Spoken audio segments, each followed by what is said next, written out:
My name is Tamika Herbert. I live here in Portland, Oregon. However, I am from Panama City, Florida.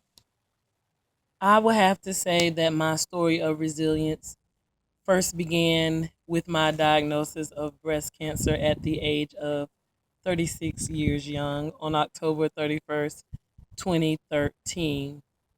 During this battle against breast cancer, many other things came out that I had buried deep down inside of me that I realized I was resilient in as well. What assisted me in coming to that knowledge, first and foremost, was my faith being renewed as a woman of God, coming back home to my Heavenly Father. During this time, other things came out, as I stated, one of those being sexual abuse before the age of 10 years old repeatedly. And no one knew about that. That information actually just came out in January 2014 when I was speaking at an event back home in Panama City, Florida, where most of my family and friends were there. And that information just first coming out. Another area that I was resilient in was physical and verbal abuse in my college years by obviously a significant other.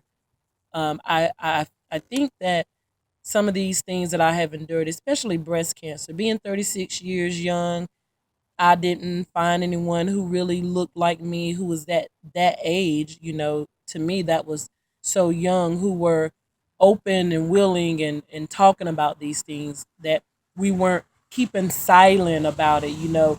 I think we used to hear so much about, oh, we knew that Aunt Betsy was sick, something was wrong with her, but we don't know what it is, and that we have to break the silence within our community about breast cancer. It's hereditary, it's in our genes, it's in our DNA, and I can't see anybody wanting to intentionally keep that information away from their grandchildren or their daughters, but it's a matter about it's a excuse me it's a matter of us actually coming forth and talk about the ups, the downs, the good, the bad, and the ugly, as Lecrae says, but just actually talking about those things to show that there's somebody who has endured, somebody who has gone through that, and somebody that you can identify. I think once we become transparent about things, so many women, I mean, men, people in general,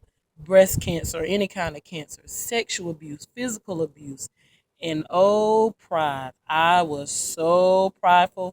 God continues to still break that down. And I tell a lot of people, pride is an illness that so many of us have. However, we don't seek the correct medical treatment for. And I mean, the treatment only that our Heavenly Father is able to provide. It's still a work in progress for me. He's still working that out with me. But I've just become so transparent about different things that I've encountered and endured in my life, because I see that how that transparency helps to break through that facade so many of us have, so many of us display, yet so many of us have endured, are going through some of the very things that I have briefly mentioned on here. So I had to come outside and shoot this video. As you can see, I am just soaking up this sun. Here in Portland, Oregon, we don't get a whole lot of sun. It is almost June and we are still wearing jeans and long sleeves. Well, those of us from Florida.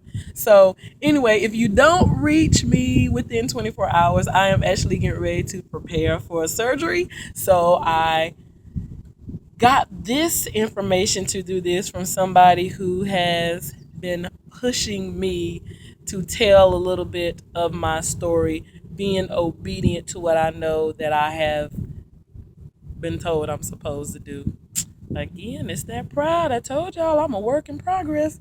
But if you don't reach me, please leave a message. As I said, I'm about to go prepare for another surgery.